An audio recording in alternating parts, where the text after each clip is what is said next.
একটু সুযোগ দেন, আবাসিককে একটু সুযোগ দেন।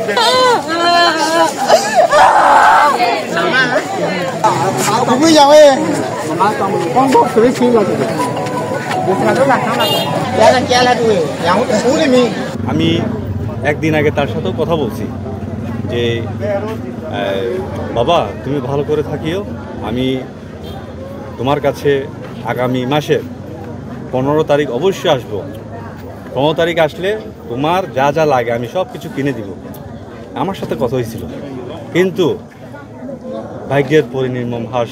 শিয়া বাটার ও ভিটামিন ই সমৃদ্ধ লিলি হালাল বিউটি সোপ, তারুণ্যময় উজ্জ্বল ত্বকের জন্য। যে মানে প্রত্যেক দিন আমাকে সেই স্কুল থেকে ছুটি হওয়ার পর আমাকে ফোন দেয়, বাবা আমি ভাত খাইতে যাচ্ছি, বিকেলে তোমার সাথে কথা আছে।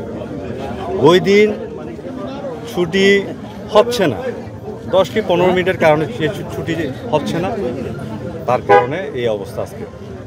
তো এই একদিন আগে যে কথাগুলো বলছি আমার কাছে মনে হয় যে সব স্মৃতির মতো।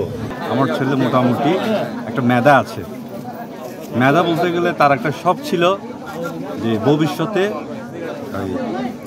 একজন ইঞ্জিনিয়ার হবে সে। মানে সেই বিশ্বাস করবেন না, আপনার টিভিতে একটা গাড়ি দেখলে, মোবাইল একটা গাড়ি দেখলে সে বলতে পারে যে গাড়ির নাম, তারপর রোডে গেলে সে বলতে পারে গাড়ির নাম। মানে মোটামুটি সেই সৃজনশীলের প্রতি তার একটা যুগ ছিল তার। কিন্তু আমি কিছুই করতে পারলাম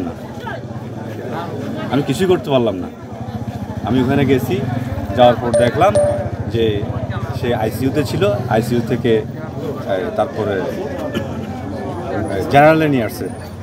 তখন আমাকে বলল যে আপনার ছেলে 100% গেছে গা, একমাত্র ভগবান আল্লাহর উপর।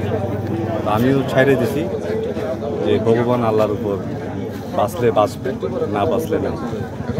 তো আমার একটাই দুঃখ লাগে যে ছোটোকাল থেকে সে কিন্তু বিভিন্ন ধরনের ট্র্যাজেডির মধ্যে কিন্তু সে বড় হয়েছে।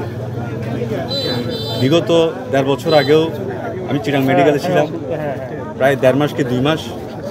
তো মোটামুটি তার পিছনে আমি চিকিৎসা খরচ সব কিছু করছি। এখনও বিশ্বাস করেন, সে গত 1.5 বছরের চিকিৎসা করছি, ওই টাকা পর্যন্ত আমি এখনও দানা দিতে পারি নাই।